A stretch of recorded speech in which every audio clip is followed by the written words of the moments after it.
Olá pessoal, bom dia, boa tarde e boa noite. Aqui é o professor Gustavo Matarazzo, do Instituto Federal de São Paulo, Campus Avaré. Nós estamos aqui gravando essa aula para a disciplina de Marketing e Comercialização Rural, que está dentro do curso de Tecnologia em Agronegócio, e mais especificamente a gente vai falar da estratégia.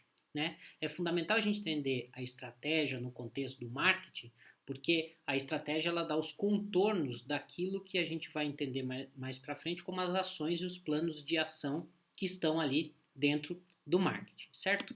Então, continuando aqui nossa primeira perspectiva, nós vamos passar um pouco pelo histórico da estratégia, da onde vem essa ideia de estratégia. Depois a gente vai entender mais ou menos a estratégia no contexto organizacional, empresarial, e aí passaremos por 4 pilares da estratégia, entendendo isso como uma concepção genérica, né? Porque se fala muito sobre estratégia, se publica muito sobre estratégia e se faz muita coisa dizendo que é estratégia. Então a gente vai passar por 4 pilares que dá para a gente entender o que seria estratégia, certo? E aí a gente vai também pensar nas escolas da estratégia, né? Que essa é uma visão aí de um autor denominado Henry Mitzenberg, e ele vai tentar separar essa literatura e ele sistematiza isso em 10 escolas. E a gente vai passar por elas rapidamente também, até porque se a gente fosse aprofundar em cada uma delas, daria o objeto de um livro. Né? Então, a estratégia. Estratégia realmente vem do campo militar, como a gente já viu em outras aulas. Uma das inspirações aí da administração, um dos campos de ação que inspiraram a administração é o campo militar. Então, a estratégia é uma palavra que vem do grego strategos, que quer dizer a arte do general. Então, por general, a gente já entende essa influência do aspecto militar. Bom, quando a gente está pensando no aspecto militar, a primeira coisa que um militar faz quando está em guerra, um general faz quando está em guerra, ele avalia os pontos fortes e pontos fracos do seu exército. Os pontos fortes e os pontos fracos dos seus suprimentos, dos seus armamentos. Enfim, ele avalia toda essa questão, uma avaliação para dentro, interna, daquilo que ele tem de ponto forte e ponto fraco. Depois ele também faz uma avaliação externa, dos terrenos por onde esse exército vai passar, dos tipos de emboscada que pode sofrer, enfim, que é o que a gente chama de ameaças e oportunidades. Essa visão aqui, ela é uma visão que, por exemplo, subsidiou uma ferramenta que a gente conhece como análise de SWOT ou matriz fofa, né, que vai tentar entender forças, fraquezas, oportunidades e ameaças, né, num contexto organizacional. Então, já é uma leitura dessa questão, porque é fundamental você entender aquilo que você tem como ponto forte e aquilo que ainda você não desenvolveu legal. E é fundamental você entender, a partir do ambiente, aquilo que te ameaça, mas aquilo também que pode ser um campo de oportunidades para você crescer, para você desenvolver, para você ganhar mercado, por exemplo.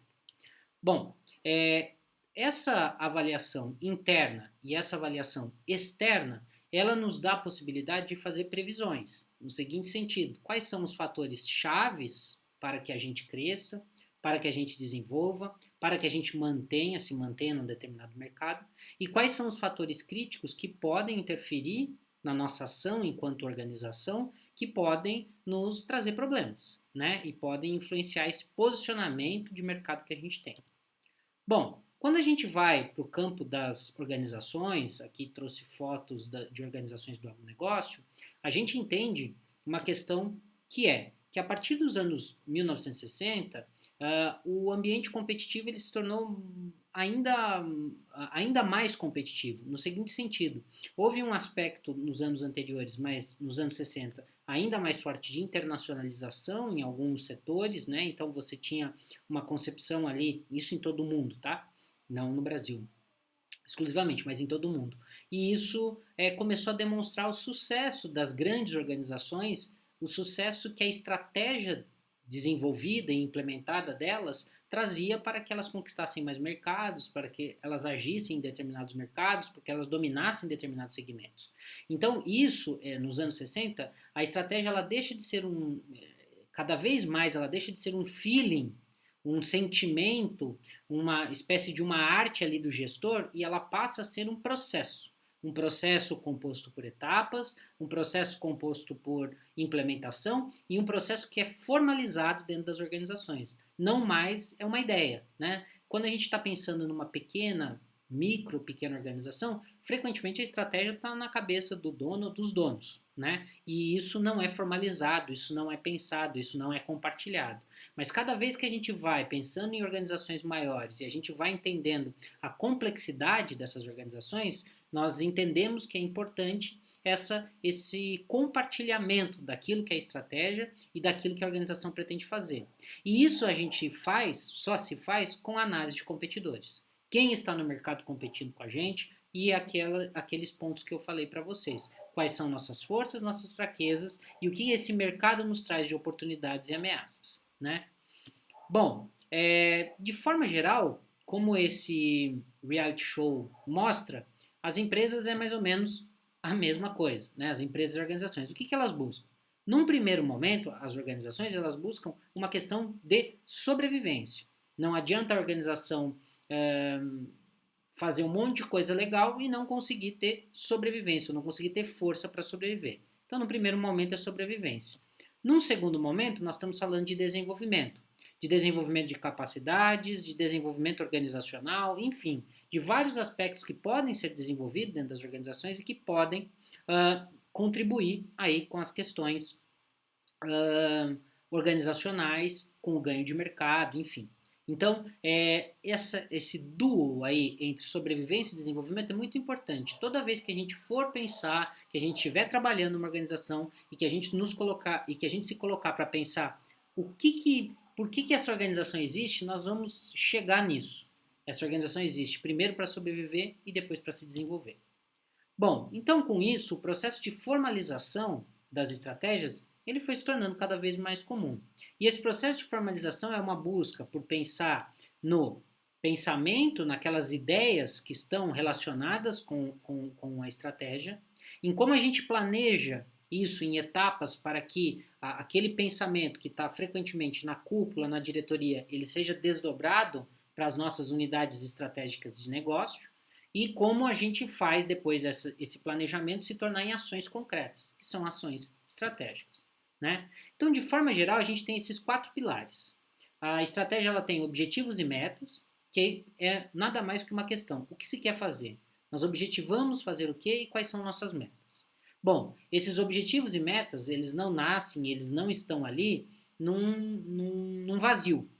Há políticas e há diretrizes, políticas orçamentárias, políticas mercadológicas, políticas ambientais, diretrizes, normas, regras, leis, que eles direcionam ali em como chegar, né? Então, o que a gente pode fazer, o que a gente não pode e o que a gente deve evitar. Então, por exemplo, você tem uma política orçamentária, você quer aumentar um determinado segmento, né? O seu posicionamento em determinado segmento de mercado, mas isso não quer dizer que você pode, por exemplo, investir todo o seu orçamento em publicidade e propaganda. Porque há uma política, frequentemente, dentro das organizações que vai definir ali qual é o máximo, qual é o mínimo, como isso deve ser alocado. Então, todas essas questões, elas meio que restringem o espaço discricionário, ou seja, de tomada de decisão dos gestores. Bom, há também os planos ou programas de ação. Então, a partir dos objetivos e metas que foram traçados, a partir das políticas e diretrizes que nos dão ali mais ou menos balizas e norteadores para o que a gente deve fazer, nós vamos fazer planos ou programas de ação, que é como a gente vai operacionalizar esse caminho, é como se a gente fizesse um mapa. É como se a gente fizesse ali um mapa no qual a gente descrevesse: aqui a gente vai parar para abastecer, aqui a gente vai parar para dormir, aqui a gente vai fazer isso e aquilo, aqui a gente vai se alimentar. Então tem uma tentativa de operacionalização e de previsibilidade. E depois a gente vai pensar nos mecanismos de controle e correção, que a gente tem que se perguntar o que deu certo desse mapa, o que caminho que a gente seguiu desse mapa e o caminho que a gente não seguiu, por que a gente não seguiu. Né? Então a gente vai controlar e corrigir e também mudar o próprio mapa. Às vezes, quando a gente está aplicando, implementando, a gente vê que aquilo que a gente pensava lá anteriormente, frequentemente, não é algo factível. E aí a estratégia nos ajuda a pensar nisso, em como a organização se vê no futuro e como ela vai agir para chegar naquilo que ela se vê, naquele objetivo futuro dela. Uma outra questão é, a estratégia ela deve se desdobrar. Né? Então, você pensa aqui, nessa imagem, a gente tem níveis. hierárquicos. A gente tem o nível 1, nível 2 e nível 3. Né? Pensando no nível 1 em diretoria, no nível estratégico, o nível 2 num nível tático e o nível 3 no nível operacional.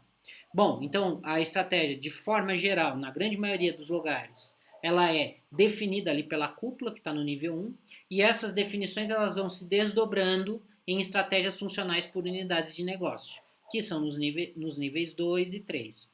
Pode ser, né, a gente já viu isso, que no agronegócio e nas organizações do agronegócio, as unidades estratégicas de negócio elas são bastante comuns, porque frequentemente a gente há uma variabilidade de segmentos que uma mesma indústria atua, né? Por exemplo, cooperativas agrícolas, cooperativas de produção, então ela pode atuar fazendo um suco, ela pode atuar com óleos, ela pode atuar no mercado realmente de implementos e suprimentos. Então ali a gente tem unidades estratégicas de negócio que vão, embora a gente tenha um norte lá da cúpula dessa cooperativa, mas cada unidade ela tem um funcionamento específico, ela atende um mercado específico, que ela vê necessidades e comportamentos específicos para aquele público que ela atende. Né? Então a estratégia nada mais é do que essas metas e objetivos a partir de uma análise do ambiente externo e da mobilização de recursos para se tentar atingir aquilo que está definido na estratégia.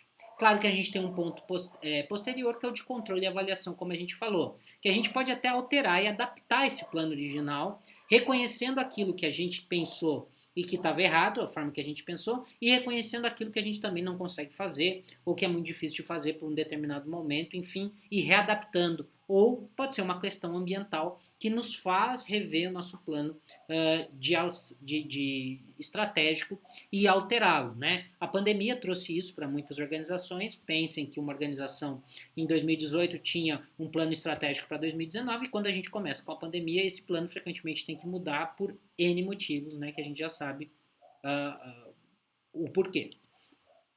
Bom, aqui estão as 10 escolas do marketing. Então a gente começa com a escola do design, que foi uma primeira escola que então ela trouxe a visão assim, olha, quem formula e quem implementa a estratégia são pessoas ou são departamentos diferentes que fazem isso. Então é fundamental a gente entender que um departamento formula e que um outro departamento implementa.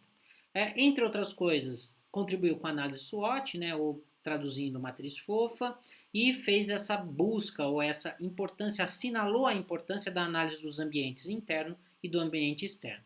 Passando mais um pouco, a gente vê a escola do planejamento, que vai pensar assim, olha, estratégia não é uma coisa simplesmente que se faz em qualquer momento.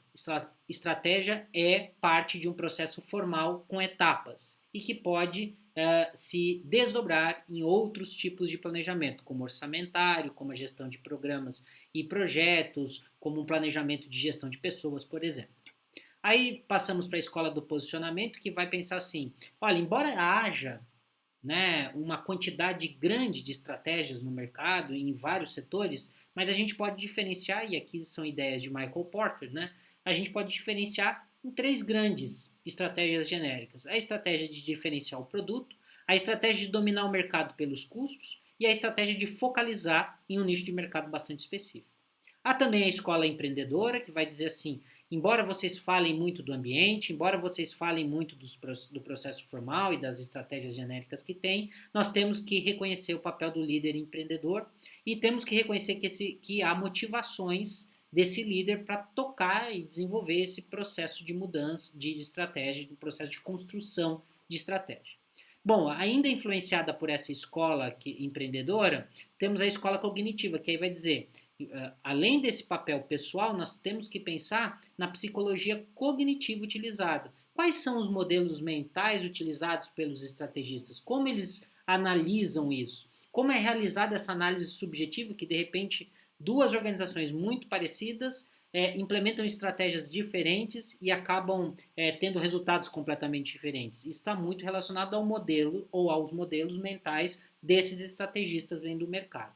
Temos também a escola do aprendizado, que vai dizer assim, olha, a estratégia, o processo estratégico nada mais é que uma aprendizagem coletiva e essa escola aí, ela está muito relacionada com o estudo de ambientes complexos e ambientes inovativos, né? Que não dá para você ter uma coisa extremamente formalizada e rígida, exatamente porque muda muito o ambiente, ele se altera muito e com isso a organização também tem que se alterar.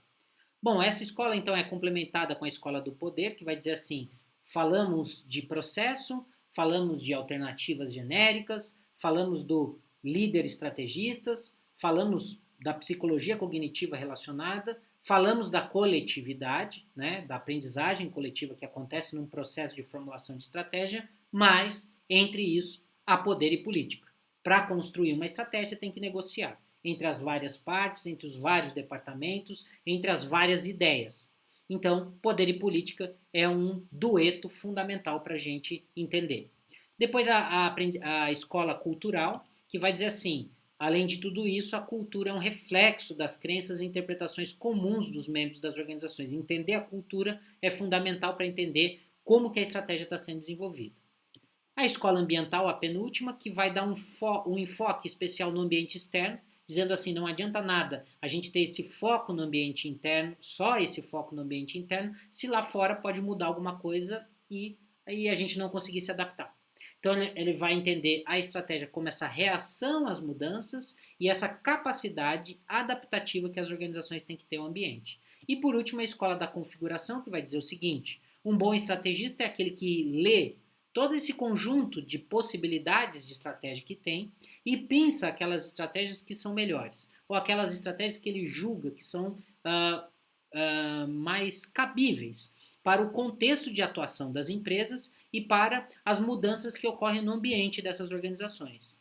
E esse contexto de atuação, mas as mudanças que ocorrem no ambiente, elas trazem mudanças para a estrutura organizacional. Bom, pessoal, então para a aula de hoje é isso. Espero que tenham gostado. Qualquer dúvida, estou à disposição. Até mais, bons estudos.